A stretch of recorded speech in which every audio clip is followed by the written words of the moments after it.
Hello, Orion. This is Pegasus. The package you received contains copies of confidential recordings and documents revealing the truth about the JFK assassination. You are now the only person alive that knows the truth. When I think of all the innocent people who insist history is merely happenstance, I must counter with two words. How naive.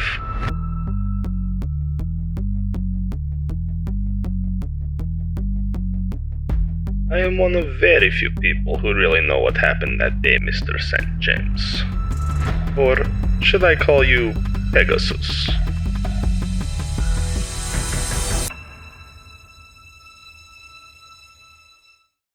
Okay. Hi, Ian. How are you?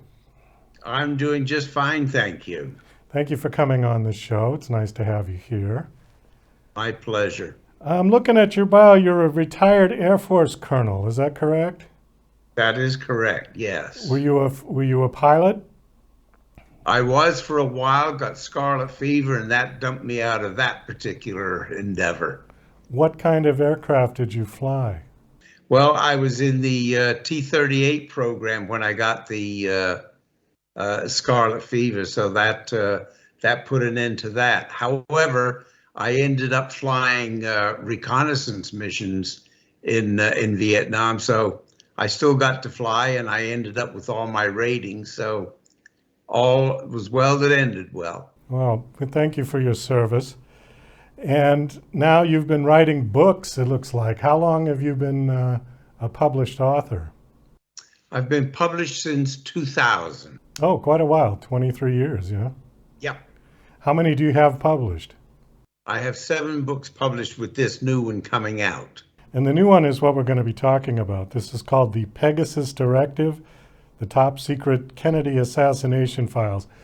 Now, right away, when somebody says Kennedy assassination, there are so many theories out there. I'm sure you've seen some of these on YouTube. Is this another theory, or is this sort of billed as fiction? No, this is most definitely billed as fiction. It's a thriller. Okay. And it's a unique take on the Kennedy assassination. It has not been seen or heard of before. Okay, well, why don't you give us a sort of a synopsis of this? Here's the best way to answer. As you know, this has been a subject of controversy for 60 years. 60% of people worldwide do not believe the theories they've been told on the Kennedy assassination. In fact, just last week, Robert Kennedy Jr. came out and said he doesn't believe what the Warren Commission said, and he believes the CIA was responsible for killing his uncle all these many years later. So the controversy still rings. My book is, like I say, political fiction. And to read real quick from the back cover, who killed President Kennedy? How was it accomplished? Why was he killed? The answers came in May 1972 from a Soviet spy master seeking sanctuary at the Canadian Embassy in Rome.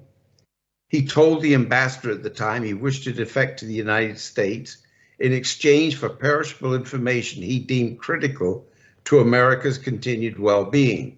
There was just one caveat. He would only surrender to an American agent he knew solely by the code name Pegasus. What he revealed to Pegasus in trade for asylum was deemed so explosive by President Nixon that it has remained among the world's most closely guarded secrets until now. And that's the story I posit as a thriller. Okay, why did you decide to open up this can of worms? I opened this can of worms 50 years ago. In 1972 to 1974, this was still very fresh. I wrote the story. Needless to say, I sent it to various agents in New York. They held on to it for several months. They came back and said, this is too explosive. This was in the middle of Watergate. Most of the major players were still alive. They said that this was a hot potato that they thought best lay fallow. So over the years, I revisited it and decided the time wasn't right. My writing improved dramatically in those intervening years. I wrote other books. And then last year, when I suddenly realized again that this is the 60th anniversary of the Kennedy assassination, I dusted off my story, I updated it, and this is what we have. It'll be coming out on the 21st of June. All right. I assume you've seen the Oliver Stone film, JFK? Oh, yeah. Yeah. I've seen just about everything that's come out on JFK. And that was a pretty good film with Kevin Costner. Right. But it wasn't billed as a fiction necessarily. No, it was Garrison's take on the Kennedy assassination.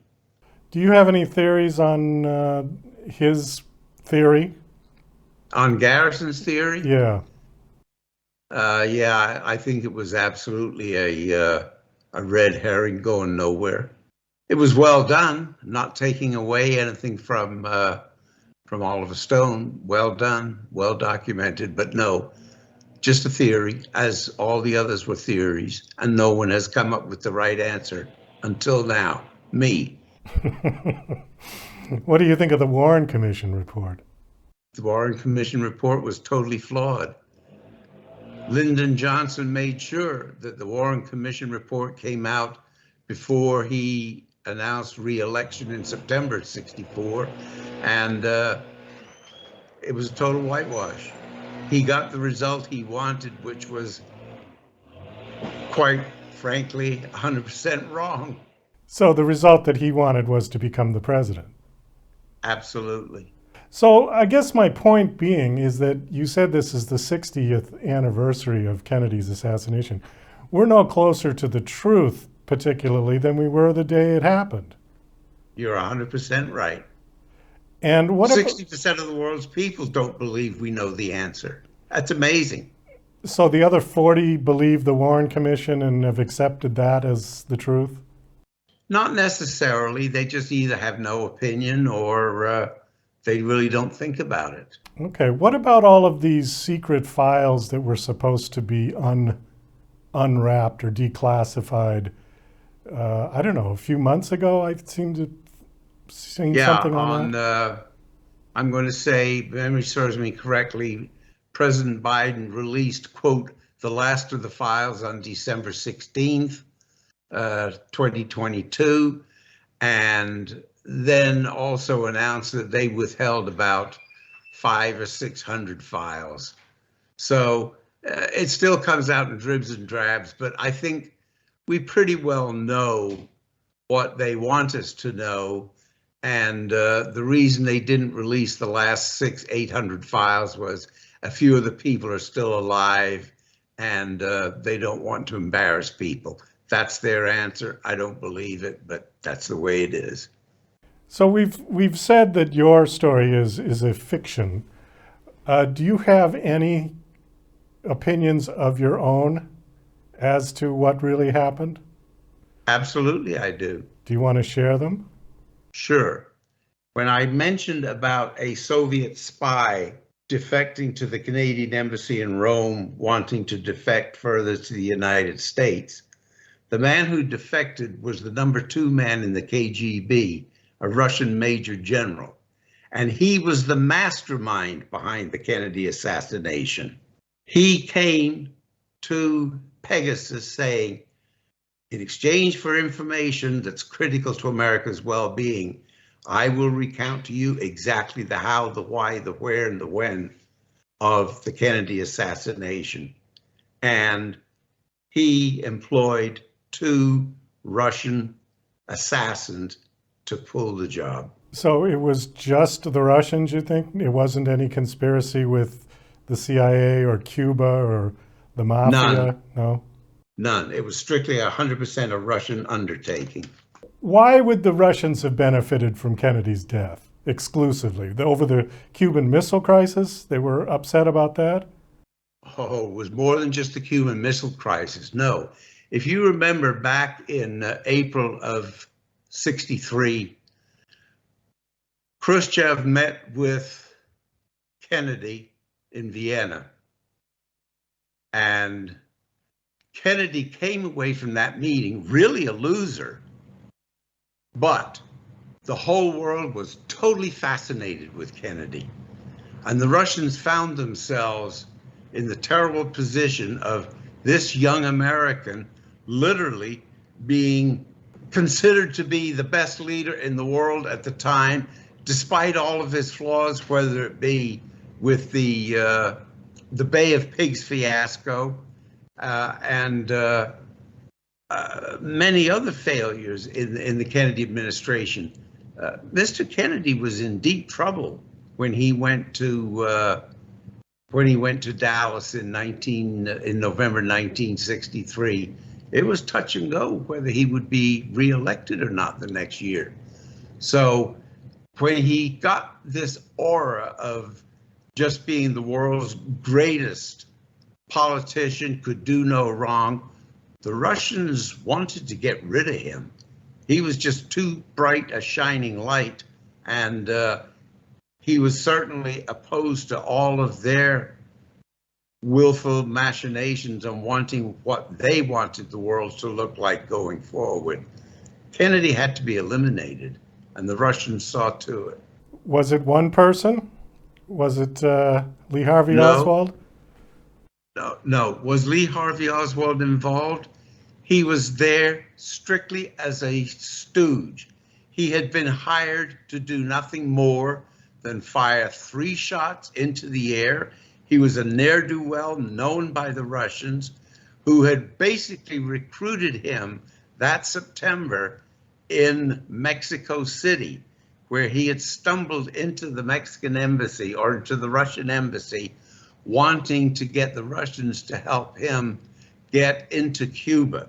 And the Russians saw him as a likely patsy and hired him for a job unknown to him, but he was never, ever intended to take a shot at President Kennedy. And when push came to shove, Lee Harvey Oswald ignored all his commands and did indeed take a shot and did indeed hit Kennedy with the first shot. The Russians finished it up as less than a second later with the kill shot to the head. 2 Russians situated on the grassy knoll. Ian, we do have to wind this down. We are out of time. The book is called The Pegasus Directive, The Top Secret Kennedy Assassination Files. My guest is Ian O'Connor. The book is out, or is coming out today, or when is it out? It will be coming out on June the 21st, about a little over a week from now. Okay. All right, great. And last question, do you have a website you want to give out? I do. www.ianaoconnor.com. There is a New York writer, Ian O'Connor, who does sports writing. So yeah, it's very important, Ian A. O'Connor. All right. Thank you, sir. Well, thank you, Douglas, Ian. it's been a pleasure. Okay, best of luck with the book launch. Hope it does well. Thank you, sir. Bye-bye.